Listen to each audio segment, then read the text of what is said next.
Taking Action by Laura Toms.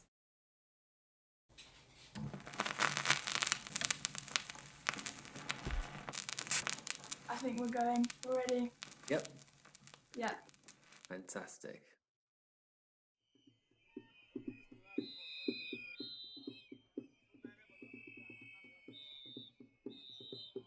As a teenager, I got very involved with CND, Campaign for Nuclear Disarmament. At about 17, I think, I went on my first Aldermaston march. And so there I was, at quite a young age, involved in the nuclear disarmament movement. First of all, they used to march from Aldermaston to London, that's right. So that was interesting, just the politics of all that. And it was an incredible school, just for anybody who was interested in in anything. You had so many remarkable people. One of the things that happened in the lead up to the march, we were publicizing it, and this artist got in touch with us called Gerald Holtham. He came up to Peace News office and produced these set of sketches which he explained as the symbol representing the semaphore signal for N and D, and drew a circle around it, and that is now the famous nuclear disarmament symbol. Because the Aldermaston March was so successful, the symbol was successful as well.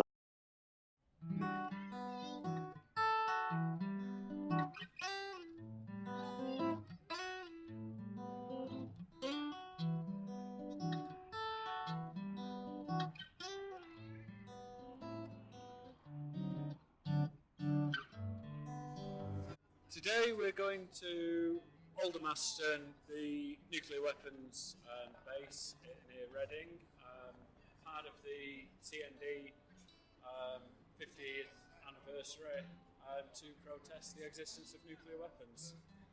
Now we're in a coach full of people from Nottingham and Leicester.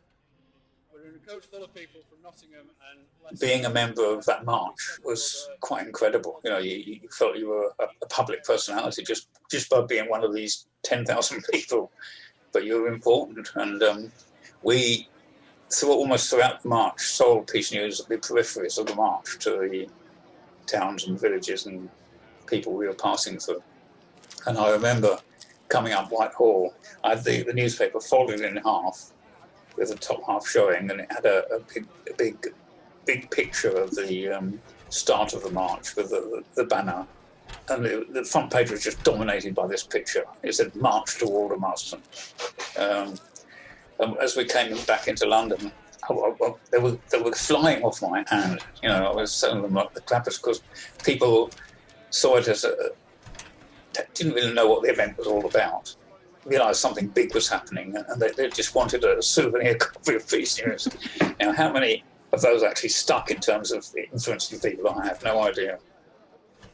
It was definitely a big success. The only glitch was that right at the end, at Aldermaston, there was happened. I think these two, the McWhirter brothers. These were quite right-wing brothers who had best known for the Guinness Book of Records. But anyway, they were determined to try and disrupt the march. And I don't know what stage they joined them, but they were certainly there at the end.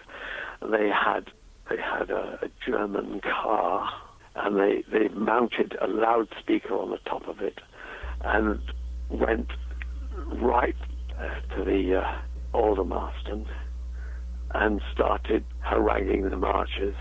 And somebody from one of the demonstrators jumped on the back of the car and ripped out the wires. And some others, a few other of the marchers, started rocking the car. And Pat Arrowsmith, to her credit, was doing her best to keep it non-violent and saying this is a non-violent demonstration.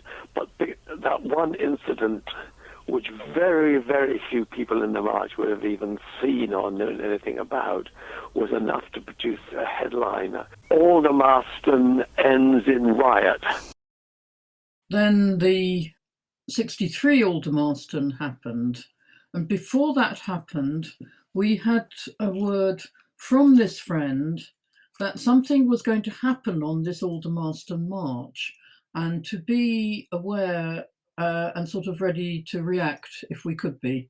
And what happened was the Spies of Peace, the publication of the pamphlet called Danger Official Secret, which revealed the network of bunkers that would allegedly house a dispersed government in the event of nuclear war. Then on the second morning of the Aldermaston March, we were in the King's Meadows in Reading.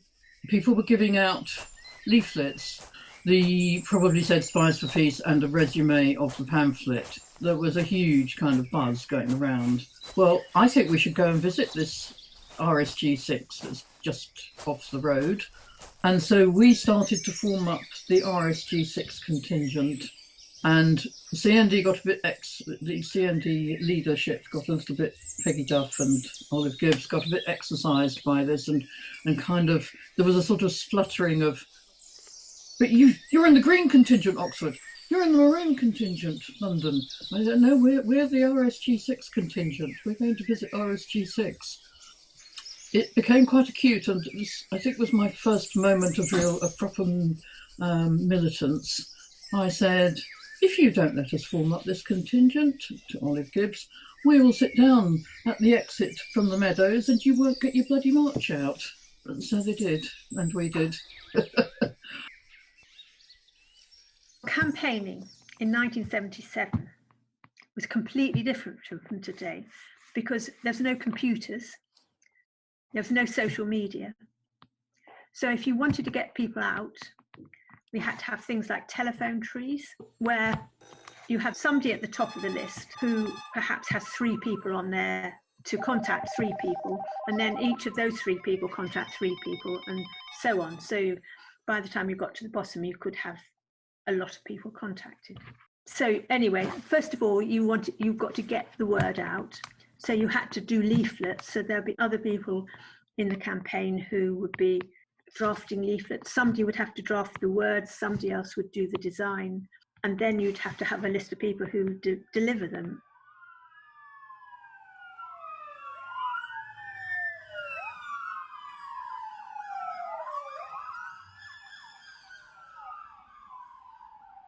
During the summer, as you know, there's an Imperial War Museum in South London. And we thought, well, how can we challenge the acceptance that hundreds of visitors will go there all through the year, lots of children, little boys especially, going to see the weapons of war. And what can we do to bring a peace, heroes and heroisms? What we did do, we got hold of an old vehicle. It was actually an ambulance that was no longer used as such. And we painted all sorts of slogans on the outside about how much was spent on weapons compared to social needs. And we collected lots of literature about that were useful for peace education. And we parked it outside the Imperial War Museum during that summer. And we had a volunteer there to give out the peace literature and so on. So it was another small gesture, a small way of trying to put the other side of the story, because militarism is so acceptable. And we were trying to give peace education and commemorate the heroes and heroines who had stood up for non-violence. Little things like that we were involved in. And so Bruce has mentioned nuclear weapons, and obviously that was another important element of our campaign. A very unusual thing happened. There was a big CND Easter March to Faslane, the nuclear base in Scotland. Our organisation, Bruce, decided to use the symbolism, again, the religious symbolism and drama of an exorcism to bring that to the evil of nuclear weapons. And it was Easter, so a group of us prepared for sort of prayer service that we would say by the water of the loch, and conduct this little symbolic exorcism. And of course, we weren't saying that the devil was in the water, but we were making a connection between the evil of nuclear weapons that we must get rid of and the spiritual and non-violent forces that we hope to bring to do that.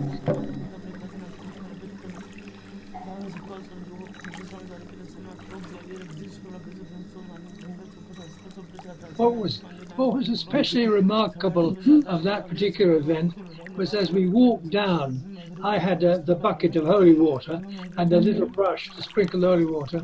We walked down the road to where the bombs were, and the police were with us, about 4 or 5 policemen, and there were some young boys who were either laughing or not bothering or something, and the police were saying, "Shh, be quiet, be quiet, this is a religious ceremony, keep quiet, and they ushered us right down, and I don't think the police realized what we were doing, saying there was evil.